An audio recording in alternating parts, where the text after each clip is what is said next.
शुक्रवार को प्रकाश पर्व के मौके पर राष्ट्र को संबोधित करते हुए प्रधानमंत्री नरेंद्र मोदी ने कृषि कानूनों की वापसी का ऐलान किया था और इसके साथ ही 1 साल से आंदोलन कर रहे किसानों को घर वापस लौटने को कहा था।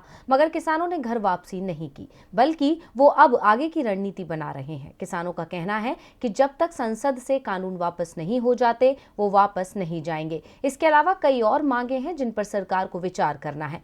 किसानों का ये रवैया बतलाता है कि उन्हें सरकार पर भरोसा नहीं है और किसानों का ये अविश्वास अपनी जगह सही है। इस बात की पुष्टि हाल में आए कुछ बयानों से होती है। इन बयानों से पता चलता है कि मोदी जी ने कानून वापसी की घोषणा टीवी पर की है, मगर चुनाव के बाद कानून वापस भी हो सकते हैं। देखिए रिपोर्ट। पीएम मोदी के कृषि कानून वापसी के ऐलान पर अभी किसानों को भरोसा नहीं हुआ है, क्योंकि मोदी जी ने टीवी पर कानून वापसी की घोषणा करते हुए कहा था कि संसद सत्र में इसकी प्रक्रिया शुरू की जाएगी। मोदी जी ने किसानों को घर जाने को कहा था, मगर किसानों ने अभी दिल्ली की सीमाएं खाली नहीं की हैं। इस बीच राजस्थान के राज्यपाल कलराज मिश्र ने ऐसी बात कह दी है जो किसानों का आंदोलन खत्म कराने में रोड़ा बन सकता है। कलराज मिश्रा ने कानून वापस लेने के पीएम मोदी के फैसले की सराहना करते हुए ये भी कहा कि जरूरत पड़ी तो दोबारा कानून बन सकता है। भदोही में कुछ पत्रकारों से चर्चा के दौरान कलराज मिश्रा ने कहा कि केंद्र सरकार का निर्णय सराहनीय है।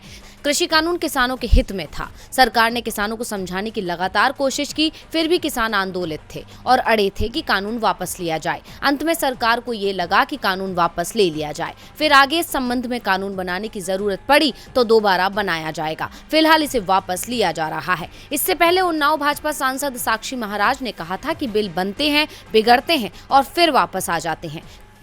कृषि कानून वापस लेकर पीएम ने मंच से पाकिस्तान जिंदाबाद, खालिस्तान जिंदाबाद के नारे लगाने वालों के गलत मंसूबों पर पानी फेर दिया है। पीएम ने राष्ट्र और बिल दोनों में से राष्ट्र को चुना है। इसके साथ ही साक्षी महाराज ने दावा किया कि यूपी में भाजपा 300 से ज्यादा सीटें जीतेगी। इन बयानों से जाहिर होता है कि मोदी सरकार कानूनों को लेकर एक बार फिर पलटी मार सकती है और इसीलिए किसानों का भरोसा अब तक सरकार पर नहीं हो पाया है। डीवी लाइव की रिपोर्ट।